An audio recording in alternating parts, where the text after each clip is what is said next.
नमस्कार दोस्तों, आज आपको चैत्र कृष्ण पक्ष की पाप मोचनी एकादशी की कथा सुनाने जा रही है। बोले श्री हरि भगवान की जय। युधिष्ठिर बोले कि हे भगवान, चैत्र कृष्ण एकादशी का क्या नाम है? इसमें कौन से देवता की पूजा की जाती है और इसकी विधि क्या है? श्री कृष्ण भगवान बोले, हे राजन, एक समय राजा मंददाता ने लोमश ऋषि से यही प्रश्न किया था। तब उन्होंने उत्तर दिया कि राजन, इस एकादशी का नाम पाप मोचनी एकादशी है। अब मैं तुमसे इसकी पौराणिक कथा कहता हूँ, ध्यान पूर्वक सुनो। कथा प्रारंभ थे। प्राचीन समय में कुबेर का चैत्रथ नामक एक वन था। उसमें गंधर्वों की कन्याएं किन्नरों के साथ विहार करती थी। वहां सदैव बसंत ऋतु के समान अनेक प्रकार के पुष्प खिले रहते थे। इस समय इंद्र भी चैत्र और वैशाख मास में देवताओं के सहित वहां आकर क्रीड़ा करते थे। वहीं अपने आश्रम में मेधावी नाम के एक ऋषि भी तपस्या में लीन थे। वे शिव के भक्त थे। एक समय मंजू घोषा नाम की अप्सरा ने उनको मोहित करने का विचार किया।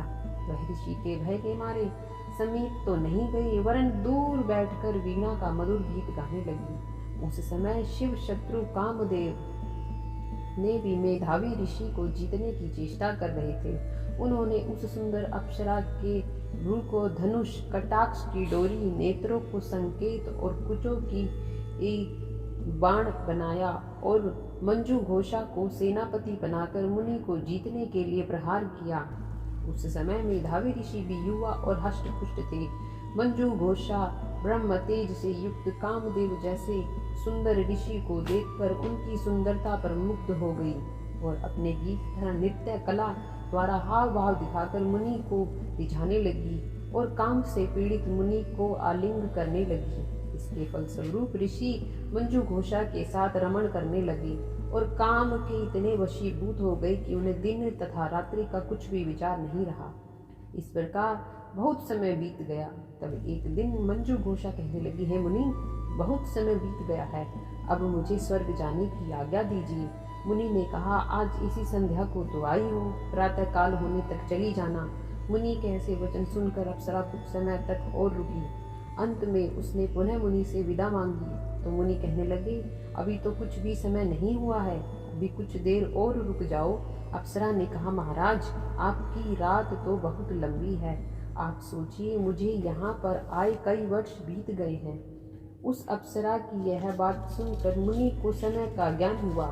उस समय मुनि सोचने लगे, यह जानने पर कि इस अप्सरा के साथ रमण करते हुए उन्हें 57 वर्ष 9 महीना दिन 3 दिन बीत गए हैं। यह जानने पर कि इस अप्सरा के साथ रमण करते हुए उन्हें 57 वर्ष 9 महीना 3 दिन बीत गए हैं तो वह उनको काल के समान लगने लगी।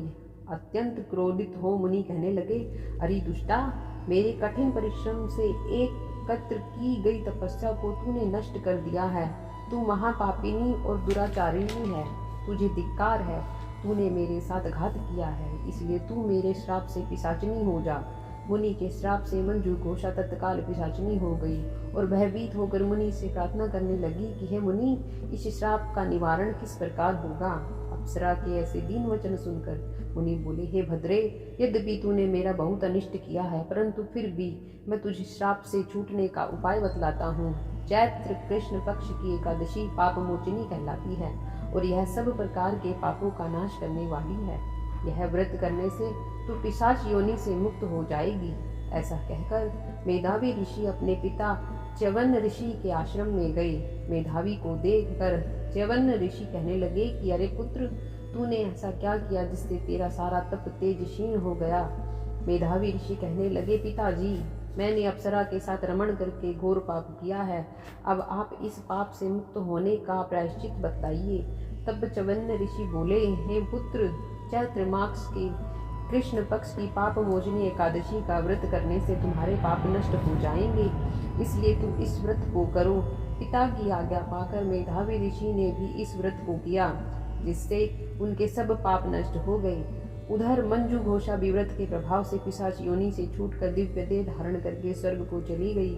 लोमश ऋषि कहने लगे, हे राजन, पाप मोचनी एकादशी के व्रत को करने से ब्रह्म हत्या आदि सब पाप नष्ट हो जाते हैं। जो इस कथा को पढ़ता या सुनता है उनको 1000 गोदान का फल प्राप्त होता है। बोले श्री हरि भगवान की जय, व्यास माता की जय।